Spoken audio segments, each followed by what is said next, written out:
Joining us on World News. How long will NATO continue its air raids? More importantly, how much longer will Muammar Gaddafi, do you think, stay in power? I think Gaddafi is destined to stay in power for quite a while. I think he's likely to view the fall of people like Sarkozy, Cameron, maybe Obama, and maybe some others.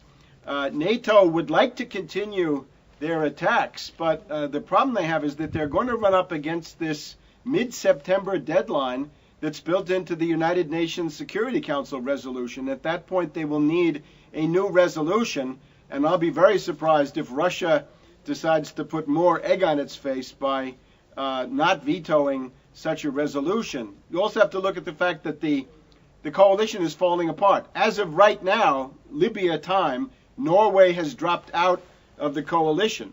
Over here, we've got Anne-Marie Slaughter, who is a leading hawk, one of the first advocates for the bombing under humanitarian cover, now saying it's time to compromise. She's basically admitting defeat. As a result of the death of Yunus, there are now so many questions about the terrorist faction fights among the top honchos of the rebel council there in Benghazi that the British press is saying that Cameron won't be able to continue.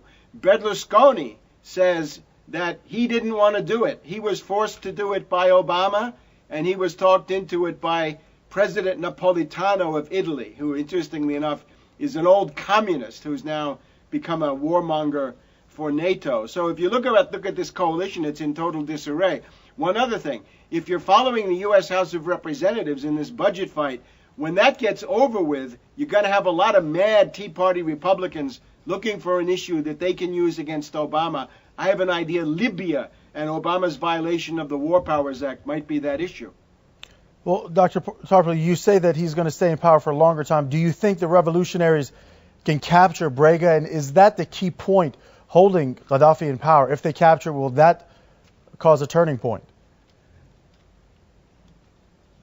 Again, I can't accept this terminology because people working for NATO and the CIA and Al-Qaeda, certainly not revolutionaries. The Libyan revolution is what's been in power for the past 40 years. I don't think a few hundred yards or a few kilometers here or there is going to make much difference. If you've been in Tripoli, as I have, you just see that there's a solid base of support for Gaddafi. We've now got NATO bombing the television station. I'm horrified. These are people that I know. You've got a guy there called Dr. Shakir. He's known as the Larry King of Libya with his late-night interview program. I was honored to be his guest a little bit more than a month ago. Now that's declared terrorism. NATO now says that a peaceful television broadcast is terrorism and they get to kill the people involved. I really wonder whether Western journalists want to go down that path because some Libyan television journalists have been killed. This is now NATO declaring international anarchy. They can kill anybody they want to. That's the kind of dangerous situation out of which larger wars have been known to grow. Well, Dr. Tarpley, as you say, NATO declares anarchy. I think if the U.S. wants to help Libya, it can overthrow Gaddafi's regime quickly.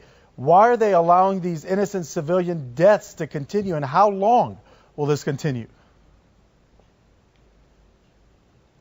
I don't see any way the United States could overthrow Gaddafi. I think that's much harder to do, as we've found out. NATO has been trying to eliminate him physically as hard as they could, and they have failed. And I think the attack on the television station is an example of NATO lashing out as they realize that defeat, actual defeat, political defeat, and the collapse of their coalition is staring them right in the face because the center of gravity of the attacking forces is the attacking coalition. The only thing you can do beyond that is a ground invasion, which is specifically forbidden by the UN Security Council resolution. And if you want to see Obama impeached, watch that. It'll go very fast if he tries to send the Marines into Libya. The place is, in a certain way, an armed camp. There are 1 to 2 million Kalashnikovs in the hands of average people.